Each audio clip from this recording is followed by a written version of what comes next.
একটা সকাল শুধু তারিখ পরিবর্তন করে না, পরিবর্তন করে আমার জীবনকেও। কারণ প্রত্যেকটি সকালে আমি প্রতিজ্ঞাবদ্ধ হই নতুন কিছু করার, নতুন কিছু পাওয়ার। প্রত্যেকটি সকালে আমি যুদ্ধ ঘোষণা করি কষ্টের বিরুদ্ধে, ব্যর্থতার বিরুদ্ধে। আমি জানি তারা অত সহজে হার মানবে না, কিন্তু আমার ইচ্ছা, আমার মনের জোর, আমার শেষ রক্তবিন্দু পর্যন্ত লড়ে যাওয়ার ক্ষমতা দিয়ে আমি কষ্ট আর ব্যর্থতাকে হার মানাবই। কারণ আমি জানি আজ আমি যেটা করব তার ফল আমি আগামী কাল পাবো। প্রত্যেকটি সকালেই আমি ভাবি যদি আজ আমার জীবনের শেষ দিন হতো তাহলে আমি কি করতাম, কিভাবে উপভোগ করতাম আমার জীবনের শেষ দিনটি।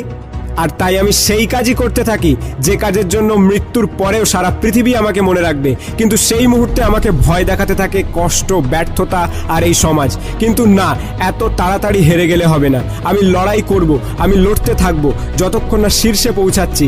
আর আমার শেষ রক্তবিন্দু থাকা পর্যন্ত আমি হার স্বীকার করব না। সফলতা, সফলতা, সফলতা, এই সফলতা শুধুমাত্র একটা শব্দই থেকে যাবে যদি আমি এর সঠিক মর্যাদা দিতে না পারি। আর 700 কোটি মানুষ তখন আমাকে এসে বলবে ইউ আর এ লুজার, আর আমি এটা মেনে নিতে পারবো না। তাই জান যাবে কিন্তু মান যেন না যায়।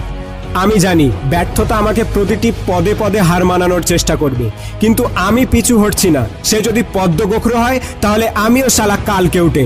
আমি আর 5 জনের মতো নই যে অত সহজে হার মেনে নেব।